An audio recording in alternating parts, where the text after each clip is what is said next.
Hi everybody, this is Avrohom Czapnik from the Jewish Learning Exchange. A very happy Chanukah to you and yours. I hope you and yours are well.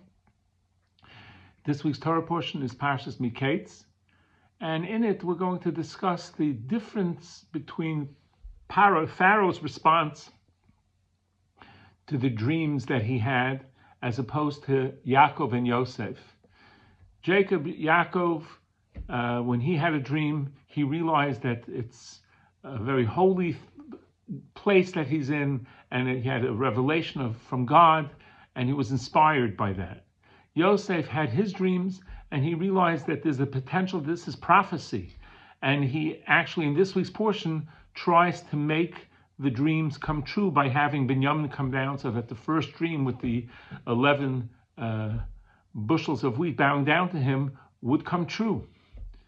Pare has the first dream, and what does he do? He goes back to sleep.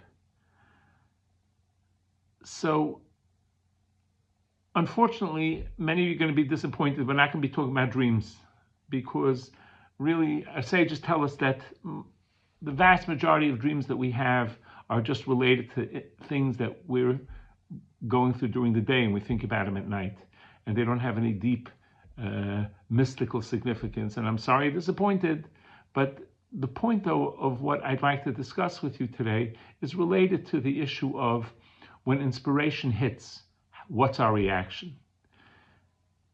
Yaakov and Yosef, it inspired them to become better and greater. And Paro's was to go back to sleep. And this is an important idea for each and every one of us, because we're not going to have dreams that are prophecy or God revealing himself to us in our dreams, not likely. But there's a story told of a rabbi who was getting a ride with a secular Israeli taxi driver. And the secular Israeli taxi driver tells him, Rabbi, there's something interesting to share with you. I was with some friends in the jungle, and one of my friends, a snake, started wrapping himself around my friend. And we were frantic trying to get the snake off. And we were screaming and banging and nothing helped. And he was going to be killed by this snake.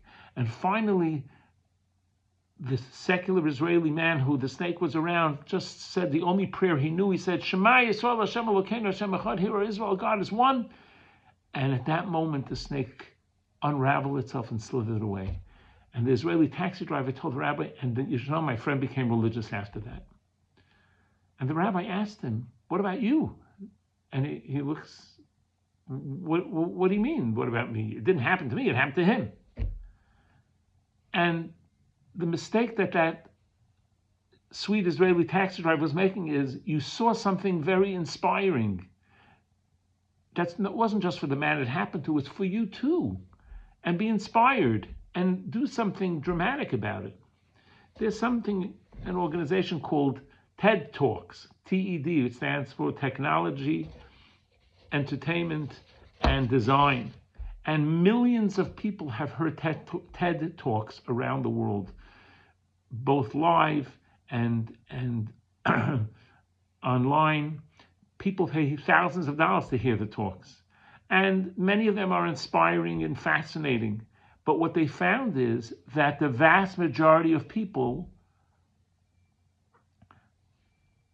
don't change their life from TED Talks, even though they could hear some amazing things. Why is that? And the answer is because when we get inspiration, if we don't concretize it into something and take an action, it dissipates. And that's a very important idea for us to consider. The great Sarah Schneer, a seamstress, heard a powerful speech from a rabbi, and that galvanized her to decide to do something amazing. And she, in the early 1900s in Poland, decided to open up formal Jewish education for young girls, for young Jewish girls. And the whole Beis Yaakov movement, which is around the globe today, is based upon her initial hard work in teaching and inspiring young women.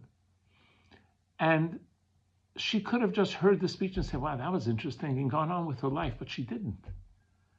And Chanukah is here, and Chanukah is to teach us some important lessons. Yes, we celebrate the miracles, and that's so important to look for the miracles in our lives, but also to look at that people fought to keep religious observance. The Greek Assyrians didn't want to kill the Jewish people. They just wanted them to act like good Greeks. If they accepted, they would let them live. It wasn't total annihilation like the other exiles. They just wanted them to be good Greeks. And unfortunately, some of the Jews succumbed to that temptation. But many Jews did not. And they fought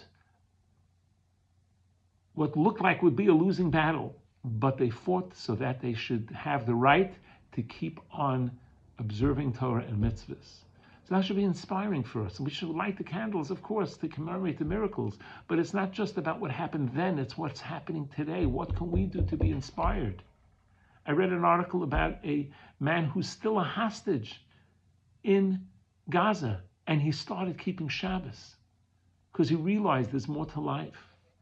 And what can make a difference is having a concrete plan of action, personal accountability, support, which is why there are classes and there's rabbis, and there's so much that we can do to